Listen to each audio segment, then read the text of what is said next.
Uh, Holly, how are you today? And a very appropriate background as usual. well, thank you very much. I'm fine. Thank you very much for having me today. Looking forward to this one. What a unique subject we're going to talk about that we never thought we would. It, Maybe. it is. I mean, I'm glad you brought it up like last week, and I've been doing nothing about wondering about this ever since because we're going to talk about, and I can't remember the new commissioner's name, but the commissioner of baseball lifting the ban on gambling. I guess not just, is it for everybody? Rob Manford lifted it for anybody who was ever banned from There you go. baseball may now be reinstated once they're dead because once you're dead, uh, the band's no longer there. I want to take just 1 second because this is important to me. I want to you probably can't even see it very well. I want you probably see a little bit of it, but There it this is. There it is. this guy right here, I want to dedicate my appearance on the show today to Ryan Sandberg, who, whether you were a Cub fan or any other baseball fan, you are a Ryan Sandberg fan because that's one guy who played the game super right all the time, and he's going With through a real integrity. rough patch right now. And big thoughts out to him.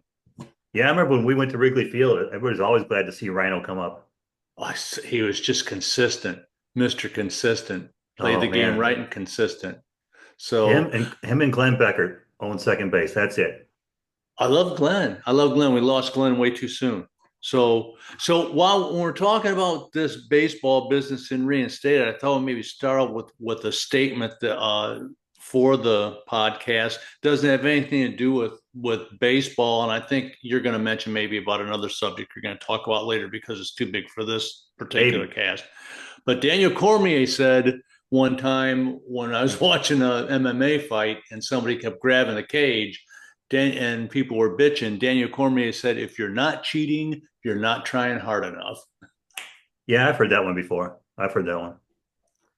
And so, I But mean, it's really weird now, kind of what we're going to, and now why all of a sudden, why now? It just it is is like weird. an open. We're just, yeah, the band's done. I like how you resisted saying open casket. I know, I don't know. But it's but but it's sad because look, I mean, did the punishment really match the crime in any case? I mean, Pete Rose, he's a completely different situation. When we talk about the people that are reinstated, I didn't look up all of them. The two names that come to mind are Shoeless Joe and yeah. Pete. And Well, Shoeless Joe, we should it probably got tell them what they did well. wrong. I mean, to Well, I get don't banned in the think first place. Shoeless Joe did anything wrong. I There think is that there I there is think that story. he was wrong. I think that largely he was innocent and possibly totally he was innocent. I mean, surely if he had any hand to do in throwing a series, a man who had a series batting average of 375, he hit the only home run of the series. That's pretty, He had 12 hits, which was a record until just a couple of years ago.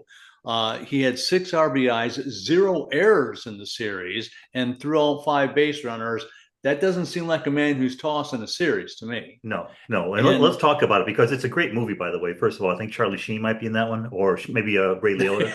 But but but to me, when I think about it, it just changes the whole the whole atmosphere of the movie. Then Charlie Shoeless Sheen's in it. Joe. I mean, he was part of they accused the entire 1919 White Sox team of throwing the series in exchange Yeah. for gambling for money. So Mm-hmm. he got banned over 100 years ago. But and Pete, he was. I mean, I think one of the problems Pete had was okay. First of all, he gambled on baseball, and you don't do that. It's not allowed. Everybody knows that. It And was the so only rule. It was when the he got only rule busted, yeah, before Royds. you had one thing. I know. One buck, one dollar. But I think what made it worse was, yeah, he got banned for life, but he never really, oh, how can I say this? Said he was sorry. All he said was, I got Oh, caught, but I was only betting on my games. actually, Tim, you can actually buy a baseball now on pristine auctions and many other auction sites that is signed, I'm sorry I bet on baseball, Pete Rose. Oh, I bet. And it was like But they're probably about $300, but you could get him when he was alive for about $90. well, And because yeah, it's no, he's unapologetic. He was like, first of all, he was a horrible, horrible gambler. I mean, a horrible gambler.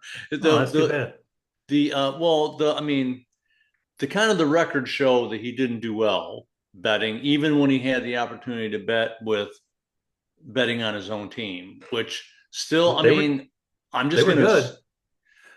I'm going to assume that he didn't affect. The reason I don't think he affected the outcome of any games, even though he possibly could have, was I think that there'd be a whistleblower. I believe people would somebody raise an eye and go, what in the hell? Because old baseball guys now, new baseball guys may be like, oh, we better consider their feelings. But old baseball guys were like, you know what? I can smell a shystering coming Yeah. on. It's like, Pete, you piece of shit. What do you like that? They were just straight up saying, what do Oh you, yeah, I mean, for an example, oh my God, an example. Yesterday, God, I forget his name. Cubs' new third base coach sent Bush home. It was a terrible send, and he got caught halfway down home. The throw was already at the outfielder before he turned, and he turned around and gave him a look like, I want to walk down there and beat the shit out of you. It's exactly the way he looked at him.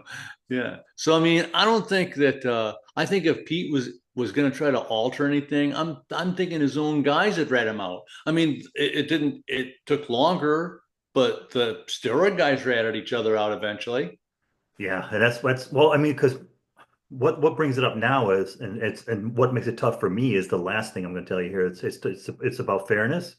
It's about the legacies of each of them and the integrity of the game. And that's where I think I have the hardest part. It's the integrity of baseball.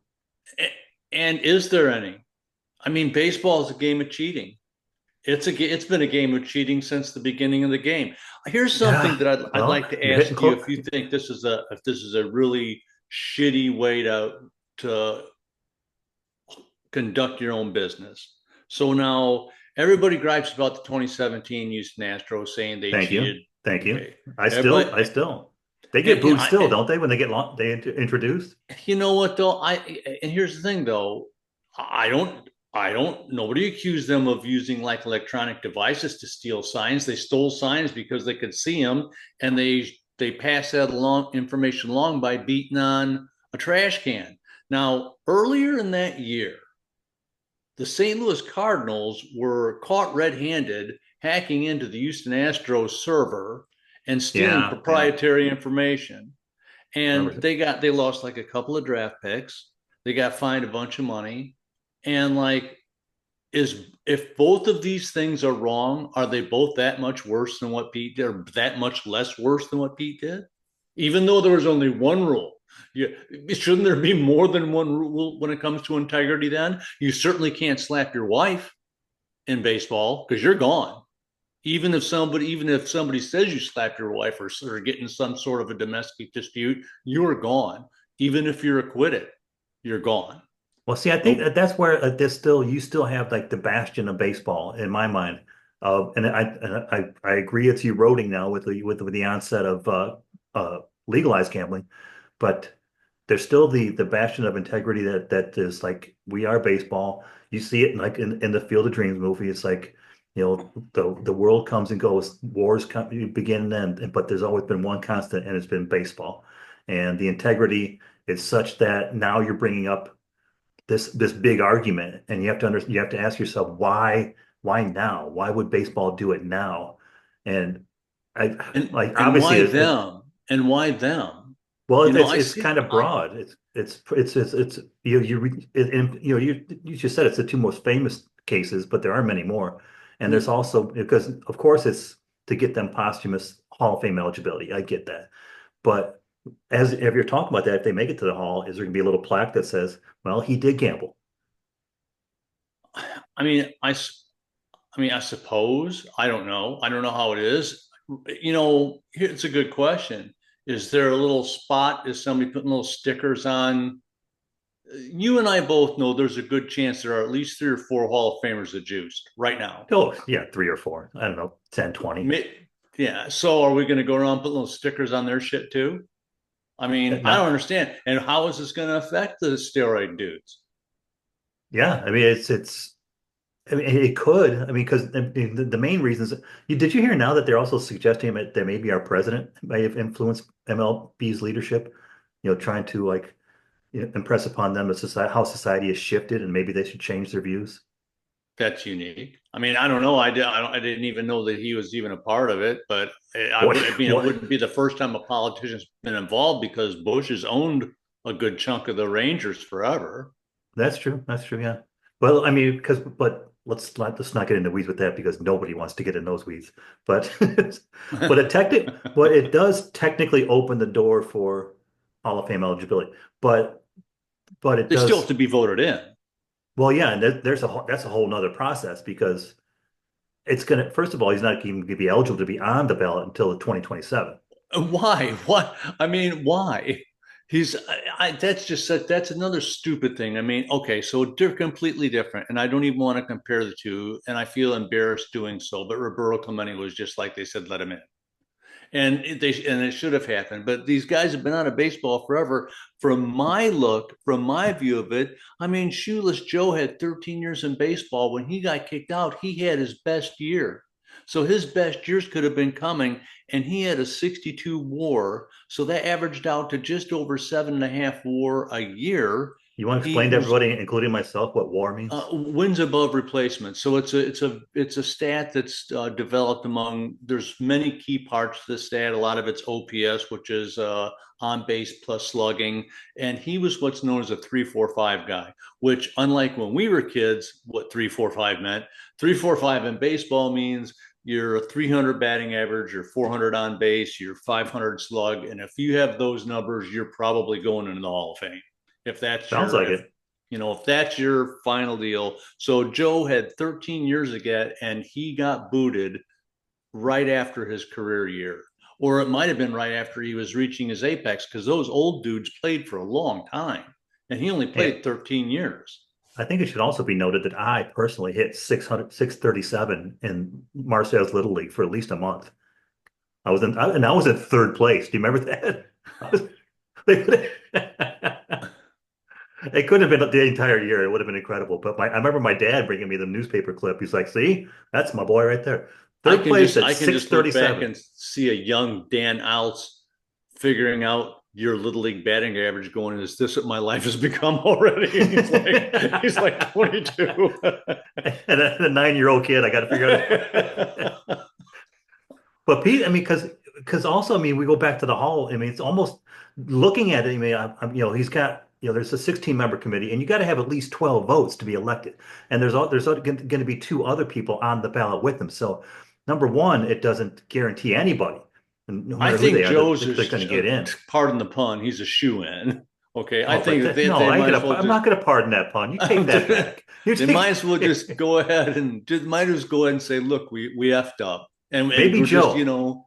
Maybe Joe, because even yeah. in my mind, I probably wasn't I born in don't know that 1919, but now picture yourself on the committee. There's five of you on the committee. Now, in the back of your mind, you're still saying F Pete Rose, right? yes and no. Yes and no. He had the ability to end this a long time ago, but his hubris wouldn't allow him to. So, you know what? He got what he got coming, and he's the reason he got it coming. But like what gets to me is if you forgive him and you put him in now, which by the way, he does not want. Pete Rose does not want to go into the Hall of Fame. Not He now. said, do not put me in after I'm gone. He made that Why? statement Why? publicly What was his rationale? because he said that the punishment was too much for what happened. And I believe it. I mean, I understand there was only one rule. I get it. I get it, but I don't think he's the only one that broke it. He's just the only one that got No, caught, no, you you're right know. though. But now But he put got yourself. caught and he's I, stupid and I had you on the Hall of Fame voting committee because so now I'm going to put you on the Major League Baseball committee because if there's one rule and they violate it, you can't. You just got to hold your own. I think it'd be hypocritical now. You know, I felt shitty when they did that to Ron Santo, and he did nothing wrong. They didn't vote him in, and they voted him in the year he died. That was wrong. They did the same thing to Richie Allen. They didn't like him because he liked to go play the ponies and he liked to drink beer when he wasn't playing ball. That seems pretty tame in today's world. but they didn't like him, so they made him wait forever. And Richie Allen was a friggin' beast. And the Yes, he was. Hall of Fame in Richie, baseball is just slightly better than the Rock and Roll Hall of Fame in my mind. With some of Richie the people Allen, that are in there now and some of the people that are kept out, he was almost the reason him and Greg Luzinski that I almost became a White Sox fan. I was that close. yeah, it's But I I mean, mean, but speaking of some of the legends, like you're talking about, let's talk about the opinion because you saw I put it in the notes. They asked mhm. some of the legends of the game, like, and some of these legends. I mean, I'm going to need you to explain who they are because I've never heard them. But and that's why you're the baseball guru for the Mitch Wonders podcast. I don't know if you knew that or not, but um, Reggie Jackson. So he got elected in '93, and Yeah, he quote unquote strongly supports Rose's induction. There's no doubt. Pete Rose gets in. He says. I think that I think that Reggie's a softer guy. I think that you see a lot of the African American players that played early, even the ones that played in the '60s and '70s. That shit was still volatile, and they're a softer group that says, you know what, if live and let live. And so I think he's gonna, he gets a good. And Reggie is, you know, Reggie speaks his mind. I think that he means it. I think Well, that he he also means it. he said both, Pete Rose and steroid era players, which we'll talk about another time. And we've already had one episode about this, but It's going to be um, a series. I told you before we could talk about I this. know, I know, I know. I think we should relate this to. So if by the way, if you've listened this long, you're probably interested. So stick around. The Steroid Association episode will come out sometime in the summer. We had 153 games this year. I think is always valid. How about Jim Palmer? He says he respects Pete Rose's talent, but he now is like we were talking earlier. He's disappointed he didn't seek redemption when it was offered. He's old school, and you know what? That's what most of the people that say no, including Johnny Bench, who was his Johnny Bench's his feelings have wavered. But the latest that I saw him, which it was in his early '70s, so it's not that long ago. He says no, and the biggest reason was he never said he was sorry for real. He Yeah, said he was sorry for $20. He charged $20 a baseball to I sign know. balls.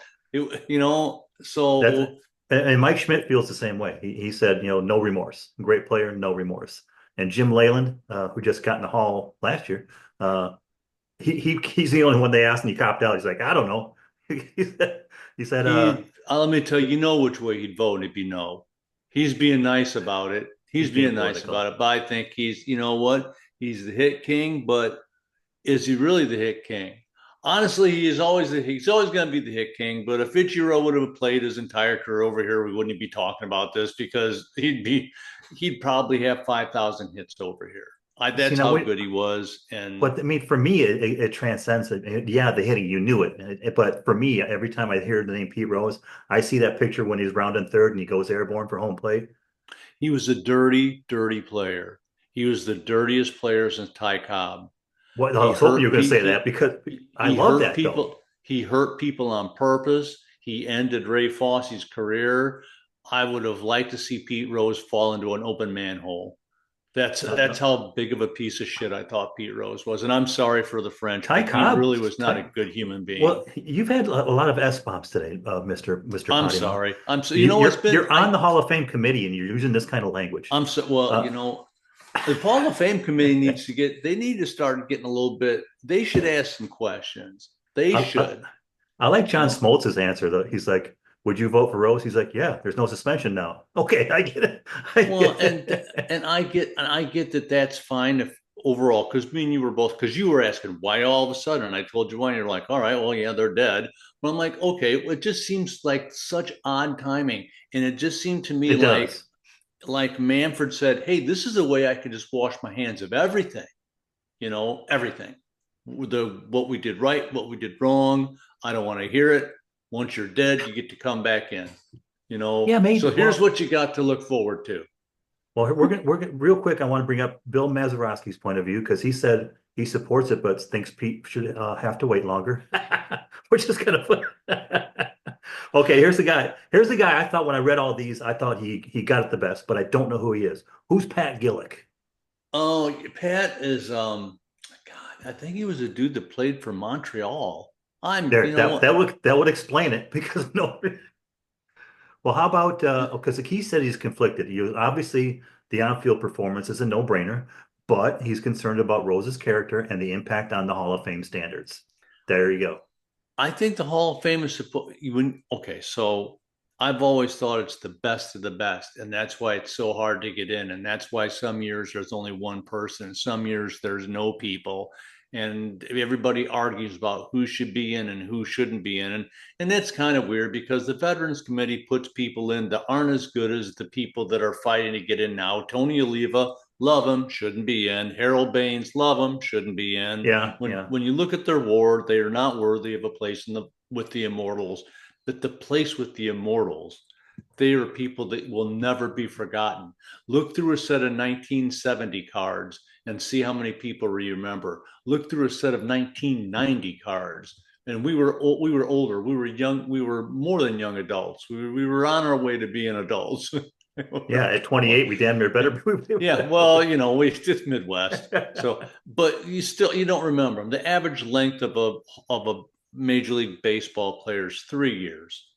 So, we're talking immortals. To have Well, these are the people that are the guys that walk out of the cornfield, you know. you bring up a good point because the immortal I wanted to bring up in my mind, Tony La Russa, been around forever, fantastic coach. And he again says that this brings back what like we discussed earlier. He says his legendary peers were unforgiving because of, again, dishonest and lack of remorse. But he also points out, like you said, you've baseball's had one long-standing gambling, one warning, it's on gambling. So what do you want fucking pity for? Pardon my French. See, you brought it up. Doggone pity from I us. think that was the second F bomb, and It might be. Well, I fortitude. mean, Okay. this is such a great topic. I think, and you and I think, and no disrespect to DT and the professor and other guests we've had on this. I don't think anybody else could talk about it like we do because we've played together quite a bit too. If you, me, and Mook got together, it would be Yeah, like Mook. it Yeah. would be like all over. We'd have to be in the same room. We'd have to be the same room because the little green box would be like flashing like the old Simon. Well, but it's because I actually I threw it into. I'll be honest. I just threw this whole episode into Chat GPT. I said, Chat, if you were me, what would you think? And Chat said, well, hell, the man got more hits than anybody who ever played the game. You don't just erase that because he made some bad choices. Sure, he screwed up, but he paid for it 10 times over and then some. And now he's 6 feet under. Let the man in the hall and quit acting like saints never sinned, which I thought was important because we did. Everybody's got to be a saint, a sinner before they can be a saint on episode 122. It's a good episode, so look it up. Good episode. You know what? I personally don't care. I mean, I think okay. So he at least Here we go. Let's got let's give our opinions on this. What are we gonna he do? got his hits. He hit his friggin' hits. He didn't take any roids. He didn't have any enhancements. Well, He yeah, didn't he have a did. good He played. haircut. He played on the first series, the first edition of AstroTurf, which probably ball came off the bat at like 180 miles an hour. A lot of kneecaps crushed back then. But okay, so him, I'm okay with. But then we're talking. But if you bring Bonds in the same conversation, I say no. I'm sorry. I'm having a hard I'm time. still, yeah. I Bonds, still believe McGuire. it's Henry Aaron went through such racial injustice and threats while he went for this record to beat this, the Who status symbol of baseball. He who went through was the such pitcher? hell, Who was the and pitcher? I mean, Bonds cheated. The thing is, he never got caught. We're never going to know for sure because most of these guys, except for stupid Rafi Palmero, stupid Rafi, who actually pointed his finger at Congress and said, I didn't take any roids. And then a month and a half later gets busted for roids. And I'm like, you're a fool. None of oh those yeah, guys that. got Oh, that, tested. yeah. None of those guys tested positive. None of them outside of the Mitchell report. So it's hard, but you already know because some ass let the Mitchell report get out and it was never supposed to be known. And Well, let's now we focus know. on this. Let's focus on this. You're going to ruin the other episode. Oh, I'm Let's sorry. stay for so the gambling and Okay. the well, I guess the entire White Sox team in 1919. So now taking this into account, what do we think about letting, let's just say, just Pete? Do we let Pete in the hall or not? I think he's not going to make it the first vote. I think Shoeless Irrelevant. Joe. I think. Irrelevant. I want you to answer your question. Don't quit dodging Oh the no. question. Okay. Yeah. I'm okay with it because it's not. I think it's not just a me thing. I think it's for what everybody wants, and I think overall baseball fans want their hit king in.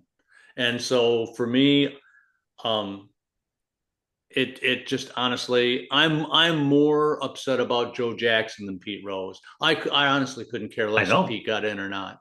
Well, But it I looks it's is it as you're saying that and I'm listening, I'm hearing ESPN bet. I'm seeing, all these FanDuel, everybody's betting now, but you can't bet on your own game. That's still a fine line. Like I told you beforehand, and you came back with waffles that sometime I waffle on this. I go back and forth. I see the chat answer. Yeah, he suffered. Yeah, he's paid, but I still think here I'm going to say my opinion right now. I think baseball should stand firm. Don't let him in. I think they will. I think they will because he's one of the people that a whole era cheered for. I mean, you look how Sammy left the Cubs, and he left Well, in not the best graces at all. And I but the did. fans wanted him back, and Well, they I and I he still well they got the new Sammy. They got the white Sammy back, but like, I don't know what happened to his skin tone, but it changed. But because even I remember like seeing McGuire hit home run 61, right? And I was oh like, he had I was 63 or something well, I like mean, that. when he hit 61, I was almost in Yeah, tears. I was like, oh my God, he did it. And so at the time, I was like, I didn't even know or I didn't even think about steroids. But when I found out, I was like, yeah, it don't matter anymore. it It's was the he's not as best rugged. summer in baseball that we'd seen in years. It was after the lockout. Sammy and Mac, um, they saved baseball and then got thrown under the bus by Bud Selig. But we're talking again about another Yeah, I episode. know, I know. But what And you're that's talking going to about, be it's going to be a great episode too because it's one that I'm passionate about all this. Look, I love baseball. It's the American sport. We are kids from the Midwest. That's what we did from the time we were old yeah, enough to go down to Gleason's and buy a friggin' bat and a ball and get out there and put out a couple of my mom's windows. and We played ball how and we proud would were do you that. when you got drafted by the Cubs? I got drafted by the Dodgers. I'm still proud to this day. And, because and you turn a certain age in a small town, the little league teams draft you, and you're like so excited. I mean, I got drafted because my older brother was on the team already, but still, uh, It was a fun year. It was a fun year. I actually, and and you know still, what? I have to admit something. I was on the Mets. I thought you got I drafted by the originally was Cubs. on the Mets. Yeah, Daryl Nicholson was my coach, and I played with Steve and Dave. And I don't. Jay was there. Maybe he was Jay first played. shift me. Jay played. Yeah, but I hated playing on the Mets. It was a horrible experience, and I quit. And I sat a year out so I could go back in and get picked by another team. And I was wanting to play for Chuck Blue. I Oh wanted yeah. to play for the Pirates. I really enjoyed it. He let me Well, practice with their Chuck, team, Chucky was a and coach. he was a good coach. He was a He good he coach. took us and the kids to Wrigley Field one time, and we didn't have tickets. And like Knuckleheads, they planned on buying them there, and they were sold out. But Brother, we had some good, strong men that helped yeah, us when we were kids. I Larry Cody, mean, Craig Emmett. I mean, oh, those are coach. Ed Emmett going. Yeah, I Oh, I remember said getting up Craig. there. Yeah. The first one I took, it bounced on the plate, and he goes, "You have two left." He looked at me. You better swing. You I have two remember left. Larry Cody when I'm pitching. He's like, "Come on, rock and smoke, Timmer, rock and smoke." He's like, and I threw it and something, the ump and I got into it, and he's like, "What do you want? Eggs in your beer? Get back on the mound." I'm like, "Dude, I'm 9. I don't know. I would never put." But like you're talking about, and this is the last memory. I promise I'll bring him because we can go on forever. But you were asking if Jay played Jay Nicholson, and Yeah, he played this. He was. I'm trying to think of this the well, I pitcher remember I batting had. against him one time on a Saturday. We had to play for some reason. I think it might have been Pee Wee League because we were in the diamond over by the swimming pool, and And I was up against Jay batting. It was the bottom of the ninth or whatever, sixth, whatever how many innings we played, 2 outs, and it was 3-2. And and Jay pitched the ball, and it was so far outside, it wasn't even wasn't even considered. And I think his dad might have been the umpire because he said, "You're out." And I was and I was walking, I was just sitting there stunned. And Jay walked up, he put his arm on my shoulder. I said, "That was nowhere near." He goes, "Well, I know." He goes, My little league memory. I will never forget the day I was in the same dugout with Tom Morello, and we watched Johnny Teal pitch to Bobby Emmett, and Johnny hit him in the side of the head, Yep. and his helmet exploded. And Tom Morello goes, "He kid him." Like, Bobby fell, and Tom mentions this all the time about him seeing. He goes, he's like, Johnny Teal pitched like 100 miles an hour and hit a guy in Yeah. the head. He split his helmet. You remember that? Because I remember It talking was to him. cracked. He had Yeah, that cracked right off his. cauliflower ear. Oh, Oh, it was his head horrible. was purple. I thought he It killed was. him. I thought he killed him. I was like, Oh, oh my I God. love it. See, now we're getting back to, I mean, our passion for the pureness of the sport. I'm standing firm. I think they don't let him in. And but I will I'm say, good with that. I'm good with that too. all I'm one of right, these guys that say he got the numbers, and if it's everybody, and I'm willing to support the masses' opinion on this particular guy, because it's not roids or whatever. I'll let people decide. Plus the fact that even now, we're talking betting is just so prevalent in every sport that I'm like, it's kind of a hypocrisy between how they did it and now with all this other stuff going on. And I'm like, I think that this is the last thing people want on their mind. I think they'd rather enjoy a celebration. I think baseball needs a celebration. Celebrate one of your immortals. He wasn't perfect. he Spalding won't. wasn't perfect. Neither was Harry Carey. You Spalding know, couldn't golf either. no, no. Turds, That's why Spalding, he owned baseball teams. D double turds, Spalding. Okay, Spalding. I'm sorry. Okay, I'm I'm sorry. sorry. I Well, totally missed that, dude. That was I ruined. know that's That why I was gave ruined. you. I'm gonna That's why I take had away to my give. card. I'm like, I get a yellow card for that. You do, and we'll have to have you back next time to redeem, if nothing else, Holly. But really, thank you very much for taking the time. I knew it'd be a fun discussion. We could go on for hours.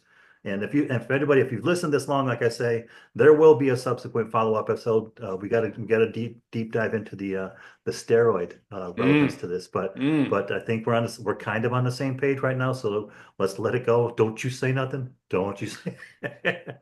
My All lips are right, man. sealed. I'll give you 3-1. I don't say a word on it. There you go. Take her easy, man. All right, brother. Great having time to talk with you. You too, man.